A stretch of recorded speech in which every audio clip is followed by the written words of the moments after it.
effectivement, comme on a dit, nous sommes tous des gens issus de familles, de familles traditionnelles. Personnellement, moi, je me dis musulman à 100%, je crois.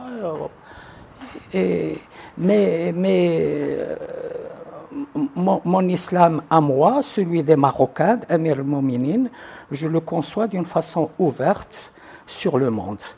Et que, effectivement, nous sommes devant un discours et une réforme, une nécessaire réforme très lourde qui nécessiterait énormément de temps. Et nous sommes des gens pragmatiques. Hein. Nous sommes on n'est pas des fuqaha. On ne veut pas rentrer dans le fuqaha. Nous avons des enfants et nous voulons que notre société évolue le plus vite. Et donc, ce que nous avons fait, on a fait une démarche, on l'a appelée démarche consensuelle, minutieuse, pragmatique et prudente. Voilà. C'était le mot prudent. Voilà. C'est-à-dire que, éventuellement, comme vous dites, peut-être que la liberté de conscience, actuellement, les gens ne sont pas prêts, peut-être, d'accord? Mais ce que nous disons, nous, s'ils ne sont pas prêts, c'est à cause des partis qui ont mal encadré les gens. Puisque même nos ulama disent que la liberté de conscience fait partie intégrante de l'islam. Ce que je dis, c'est que effectivement, le public, l'opinion publique, peut-être, elle aura des réticences. Et des fois, quand on voit des sondages, mais pourquoi? Moi, par exemple, Ta'asib, on parle de Ta'asib, même si ce n'est pas fait partie des sujets, mais Ta'asib n'existe pas ni dans le Coran, ni dans rien du tout. C'est une tradition paternaliste religieuse. C'est patriarcal, tout ce que vous voulez, en fonction malienne, avec accent chapeau malienne, et où les mâles dans une société donnée, et je les comprends, à l'époque, il y a peut-être même 100 ans, le chef de famille se devait d'être un homme. Voilà. Absolument. Et le chef de famille se devait d'être un mâle, avec accent chapeau. Et actuellement, non, je suis désolé. Moi, ma femme, elle est plus cultivée que moi, par exemple. Moi, je ne peux pas. Et je ne peux pas lui dire tu n'as aucun droit. Et c'est là où on revient, c'est la notion de sécularisation.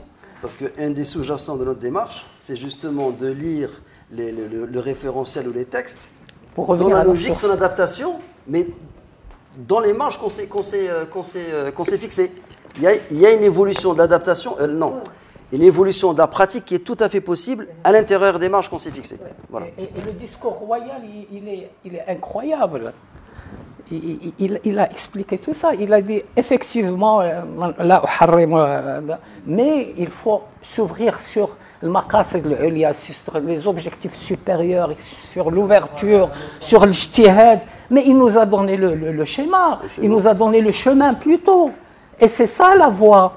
Nous, ce qu'on voudrait, c'est avoir des personnes, des citoyens éclairés. Et on croit que ce sont les intellectuels qui initient les grands changements et qui les amènent. Si vous avez des partis politiques, un parti politique par définition est une élite d'une société. Si vous avez une élite qui vous dit retournez au 7e siècle, il y a un problème. C'est ça notre problème, c'est-à-dire que notre élite doit changer d'orientation. Elle doit tirer les gens vers l'avenir.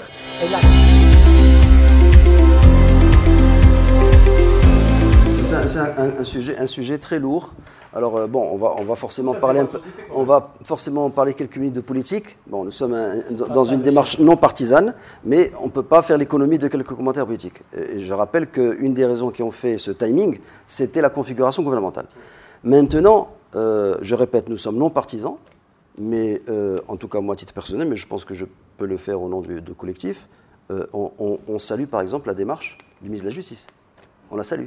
Qui pour moi a une double valeur par rapport soit au silence ou à la réaction des autres partis, que ce soit de la majorité ou de l'opposition. Il y a trois composantes du gouvernement. Il y en a une qui porte un projet, il y en a une qui, de ce que nous croyons savoir, y travaille mais est silencieuse, et une qui a, que je ne cite pas, et une qui a émis quelques réserves. Donc déjà, on voit qu'il n'y a pas forcément, on ne ressent pas l'homogénéité souhaitable et souhaitée.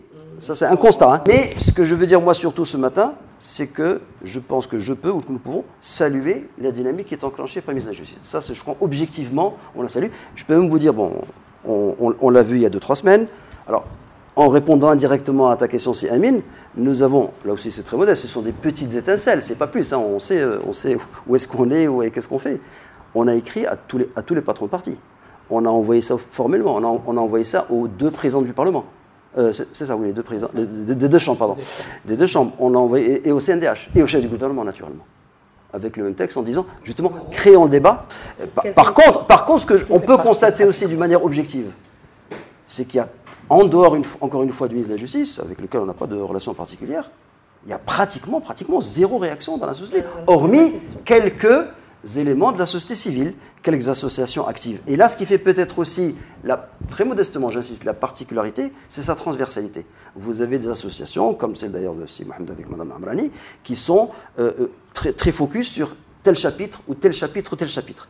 Nous avons voulu faire comme une polyclinique par rapport à une clinique spécialisée pour toucher tous les sujets qui nous ont paru intéressants. Il y a des gens qui vont être plus dans le Moudouana, il y a des gens qui sont complètement investis sur le code pénal, il y a des gens qui parlent de temps en temps de code de la nationalité, il y a ceux qui vont aller sur le fond de la Constitution.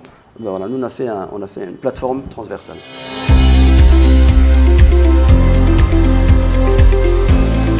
C'est-à-dire, je commence par la fin. Le système actuel ne permet pratiquement pas le testament. La liberté du citoyen marocain.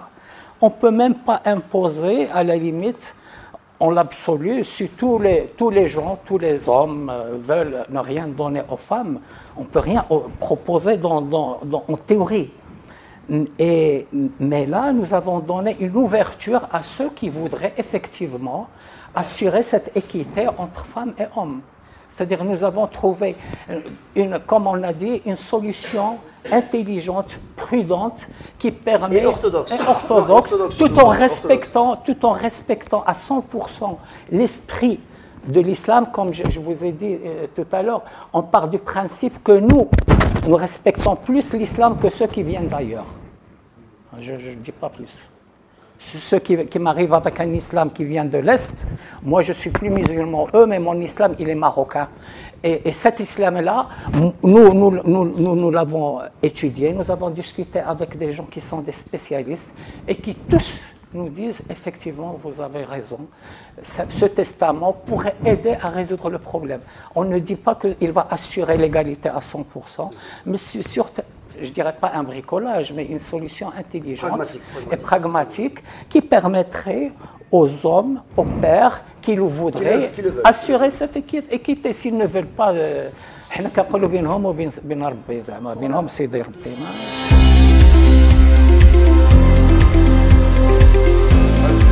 franchement, choix multicritère. Non, bien sûr, nécessairement. Très vite, d'abord, il y a eu un petit noyau qui était Segaïzi, Sibnehima et moi-même. Très vite, ça c'est le noyau du noyau, on va dire. Et très vite, on s'est accordé, et sur les choix qu'on va vous dire, et sur les critères. Il fallait d'abord des expertises complémentaires et différentes. Donc je vais tout de suite vous citer les personnes les plus visibles, de toute façon elles sont presque toutes, sinon toutes, ça va de Driss Benhima avec son expérience, son profil, sa connaissance de l'État, etc. De Madame Lemrabt, dont vous connaissez l'expertise, Madame Khadija Marani, qui est une juriste, qui a aussi vécu, je dirais même à titre personnel, des situations compliquées, qui a animé son militantisme, et comme vous le savez, vous connaissez un peu ses casquettes, dont Segaïzi est très proche, et c'est lui d'ailleurs qui l'a invité, et c'est grâce à lui qu'elle est venue.